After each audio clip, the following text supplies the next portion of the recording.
Hello everyone, welcome to WD18, the Watford fan channel, here at a cold, snowy Vicarage Road ahead of Watford's game against West Bromwich Albion on Saturday, 3 o'clock kick-off. We're here with Shane and Nickel, here to give their thoughts ahead of the game, match preview.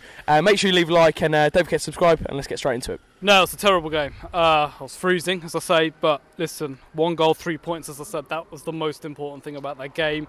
Performance-wise, it wasn't good, as I say, but I'm not that concerned about that. I think this weekend's game is a massive chance to build upon that. I don't think a lot of fans were expecting 3 points on Saturday. I certainly wasn't. I think a lot of fans would have taken a draw, but we've got the 3 points. Let's now aim to build on that for Saturday. I think we can. I mean, now that we've got a new manager, Javi Garcia, I think it's different to how when Silva was here, because obviously we lost to Swansea, and now I think it's a new kind of lease of life. The players are more trusted to Garcia. They're playing for him, and I don't see why not. And our form's gone better. Okay, it was, I mean, like Shane said, the game was really boring, the Everton game, and then we got back into it. But I don't see why we can't build, but we have to I think we need to start off more better than we did against Everton.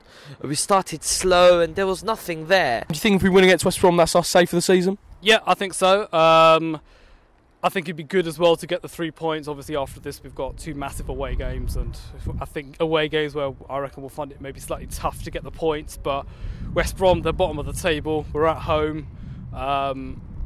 Alan Pardew and this side are so low on confidence. I mean, it's unbelievable. So I think we should have enough to beat them and get the 3 points. Realistically, I think we can get something with West Brom and we can get something with Arsenal. I think until we get about 40, 42, they say 40, but I think we need the extra 3 points on top of the 40 for clarification, and we'll be safe. Well, I think the one thing we definitely have to do compared to the Swansea game is just to take our chances. You know, when they come, and we will get the chances. I think if we start 2 up top, Okaka and Troy, I think we will get the chances. We'll get the opportunities, I think, to close out the game, but ultimately it depends on how we start. I said it after the Everton game. We started so poorly here against Everton. It was a dead game. It really was. And the game was kind of waiting for someone to make an impact, and eventually we did get a foothold in the game. First 10, 15 minutes kind of really show them kind of what we're about. And I think we did it against Spurs here. Capoue scored within the first 15 minutes here, and that kind of set the tone for the game.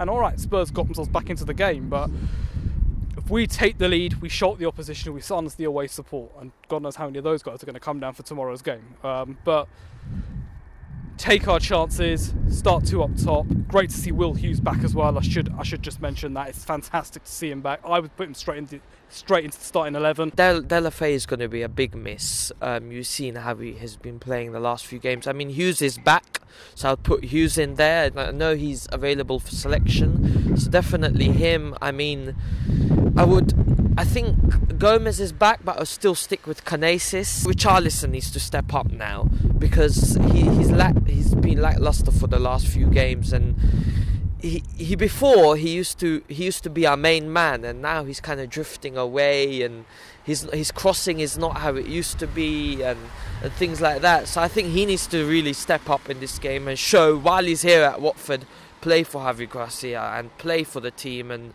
just get your confidence back up. Finally, thoughts on the Etienne Capoue contract extension, a 4-year deal taking him through to 2020, June 2020.